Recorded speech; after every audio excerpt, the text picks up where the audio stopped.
Mais encore faut-il qu'on s'intéresse à ce qui se passe ici, plutôt que seulement ce qui se passe en Europe. Parfois, c'est des membres de l'équipe du maire qui brillent par leur absence. Par exemple, lors d'une présentation aux citoyens du quartier des écrivains la semaine dernière sur ce qui allait arriver de leur boisé qui se trouve derrière chez eux, puis où il y a un problème de drainage. On sent, des fois, souvent, dans beaucoup de dossiers, ce désintérêt-là de la part du maire et de son équipe. C'est des dossiers, s'ils n'intéressent pas le maire, bien, il y a d'autres mondes qui s'en occupent. Puis, il y a beaucoup de monde à Québec qui vont faire en sorte que ça se fasse dans l'intérêt des citoyens de Québec, mais il y a d'autres gens qui vont défendre leurs propres intérêts. Puis, quand on gouverne à 30 000 pieds, bien, à un moment donné, c'est pas anormal qu'on perde de vue ce qui préoccupe les citoyens. Merci, M. le Président. Merci, M. Villeneuve. Monsieur le maire, vous avez 5 minutes sur le sujet de M. Villeneuve. Quand on dit que M. Villeneuve n'est pas une force vive de Québec, on vient d'en avoir 5 belles minutes de démonstration. Un incroyable critique de tout et de rien. Si je dis A, il va dire j'aurais dû dire B. Si je dis B, j'aurais dû dire A. Il n'y a rien à faire pour le satisfaire. Il est insatiable. C'est un être désagréable, mais insatiable aussi. Monsieur le maire, question privilège, ça, c'est clairement une insulte. Je demande qu'il retire ses propos. Monsieur le maire, veuillez retirer vos paroles. C'est effectivement une insulte et un gros manque de respect. Alors, je vais les retirer, Monsieur le Président. Merci. Ça fait 5 minutes que le chef de l'opposition, à coups de lance-flamme, tire sur n'importe quoi, une chose et son contraire. On ne peut pas dire que c'est plaisant. On ne peut pas dire que ça amène ici un climat où on a envie de construire la ville.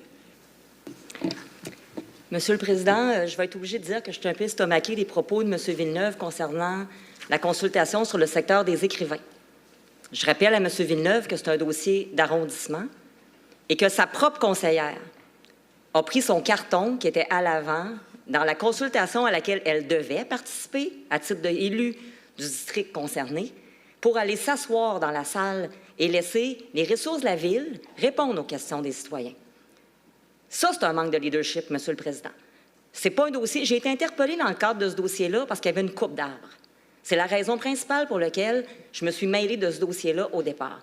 Mais je rappelle, c'est un dossier d'arrondissement. J'étais invitée, j'ai averti Mme Dallaire à l'avance que je n'y serais pas parce que ce n'était pas un dossier qui me concernait. Elle est allée s'asseoir dans la salle avec les citoyens. Fait qu'on me reproche de ne pas avoir été à la consultation sur le secteur des écrivains, Monsieur le Président, c'est pas sérieux. Merci, Monsieur le Président. Je vais faire du pouce sur les propos de ma collègue Mme Roy. Quand j'entends solidarité en termes d'institutions, solidarité, c'est facile à dire quand on est au pouvoir.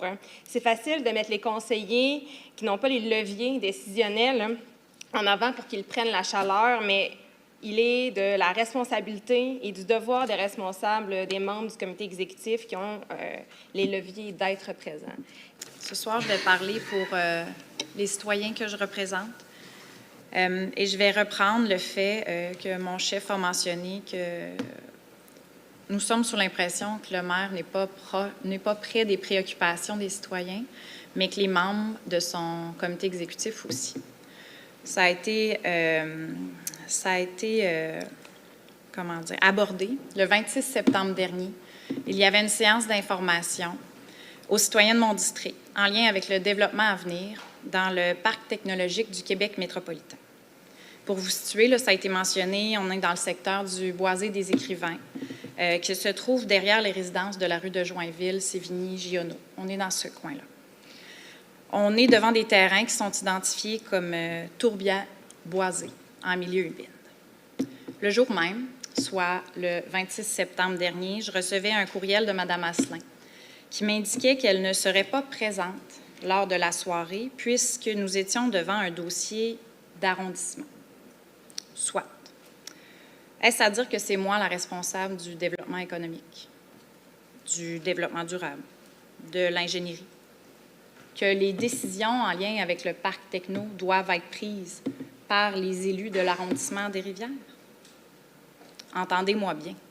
Si on nous octroie les leviers nécessaires en matière de développement durable, d'aménagement du territoire, d'ingénierie, de développement économique, nous allons prendre avec grand plaisir ces leviers-là et nous allons prendre les décisions que nous croyons les plus justes et qui répondent au mieux aux préoccupations des citoyens. C'est désolant, j'oserais même dire que c'est du jamais vu, de voir des membres de l'exécutif se défiler ainsi de leurs responsabilités. On m'a reproché un peu plus tôt dans la séance que j'ai refusé de m'asseoir à l'avant avec les professionnels de la Ville lors de cette présentation. C'est vrai. Mais jamais je n'aurais accepté d'aller m'asseoir à l'avant et de prendre la place qui appartenait peut-être pas à Mme Asselin, mais assurément à un membre de l'exécutif, responsable de quoi? Hein? Ce n'était pas à moi à faire l'analyse de ça, mais ce n'était pas à moi à aller prendre la place à l'avant. Les professionnels de la Ville, je ne les ai pas laissés tomber. J'ai pris ma place d'élu local et c'est ainsi que j'étais désignée dans la convocation. Et c'est l'élu responsable qui se devait d'être à l'avant, comme ça s'est fait dans les, j'ai envie de dire, 20 dernières années. Jamais ça s'est vu que l'exécutif se défile ainsi et on ose me dire que c'est moi qui ai laissé tomber les professionnels de la Ville. Non. Mais malgré tout ça, malgré le cynisme que ça ne fait qu'augmenter chez les citoyens, chez moi-même aussi, je serai toujours là. Et en terminant, Monsieur le Président, je tiens à réitérer l'engagement des employés de la Ville envers les citoyens. Parce que ceux qui étaient présents ont fait un travail colossal, malgré qu'ils aient été laissés à eux-mêmes, et ils ont entendu les préoccupations des citoyens. Monsieur le Président, une intervention très ultra-crépidarienne de la part du chef de l'opposition et de ses collègues ce soir. Une intervention qui me dit, mon Dieu, je pense qu'on a un rappel à faire de ce que c'est que le rôle de conseiller local. On a un rappel à faire aussi de ce que c'est qu'on a pris comme engagement lorsqu'on a été élu à la Ville de Québec, de solidarité et de responsabilité en tant qu'institution. Mme Dallaire parle de la consultation du boisé des écrivains, un dossier qui relève de l'arrondissement, un dossier pour lequel nous n'avons aucun élu dans cet arrondissement, un dossier sur lequel Mme Dallaire avait été identifiée pour être à l'avant-plan, la preuve c'est qu'ils avaient mis un carton, et un dossier pour lequel Mme Dallaire ne s'est pas montrée solidaire de l'administration. Lorsqu'on est élu, même quand c'est difficile, on a un devoir. On a un devoir d'être à l'avant et d'appuyer par notre présence nos équipes. Pour moi, c'est un rôle capital qu'on a à faire. Puis si les membres des oppositions ne veulent plus aller à l'avant quand c'est difficile, qu'ils nous le disent, Monsieur le Président. On va s'organiser pour ne plus les mettre dans cette situation-là où ils ont à se faire un choix et ne pas être sûrs. Il n'y aura aucun problème. Nous, ça va nous faire plaisir d'écouter les citoyens, d'être présents pour les écouter et de les entendre. Pour moi, c'est très clair. Je veux que le message soit très clair et entendu par l'ensemble des citoyens.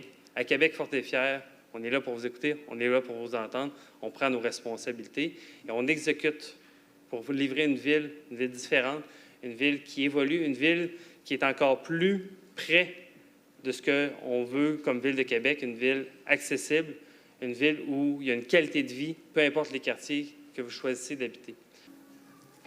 Merci, Monsieur le Président. Je fais du pouce sur les propos de mon collègue pour, d'abord, parce qu'on parle de rappel d'engagement, rappeler l'engagement de Québec fort et fier, qui est un moratoire pur et dur sur les boisés, donc on sait ce qu'il en est. Je vais également déposer le scénario de l'activité de participation publique du 26 septembre pour la seule et unique raison que l'intégrité de ma collègue est remise en question ce soir. Alors, vous pourrez constater dans le document que Mme Marie-Josée Asselin est inscrite à titre de responsable des milieux naturels et biodiversité et qu'elle est inscrite à titre d'intervenante pour la dite séance. Sur ce dossier-là, sur le boisé des écrivains, mes collègues et moi, ça va nous faire plaisir de reprendre la responsabilité à l'arrondissement, d'en faire un précédent s'il faut. On va faire les demandes en conséquence. On va regarder avec la direction d'arrondissement pour voir comment c'est possible pour reprendre les responsabilités pour ce qui est du développement économique et ce qui est de la foresterie urbaine. Mais je veux quand même remercier ma collègue, Mme Asselin, pour sa prise de parole tantôt qui nous permet d'en discuter ici. Donc, pour l'instant, comme ils sont encore responsables du dossier, je comprends qu'elle ne souhaite plus personnellement s'impliquer dans le dossier et qu'elle transfère la responsabilité à son collègue responsable du développement économique. Faites quand même attention, Mme Despins, à ne pas trop imputer des intentions aux gens. Donc, soyez prudente, s'il vous plaît. Donc, je n'impute pas d'intention à quiconque. Mais je mentionne que ça aurait été chic.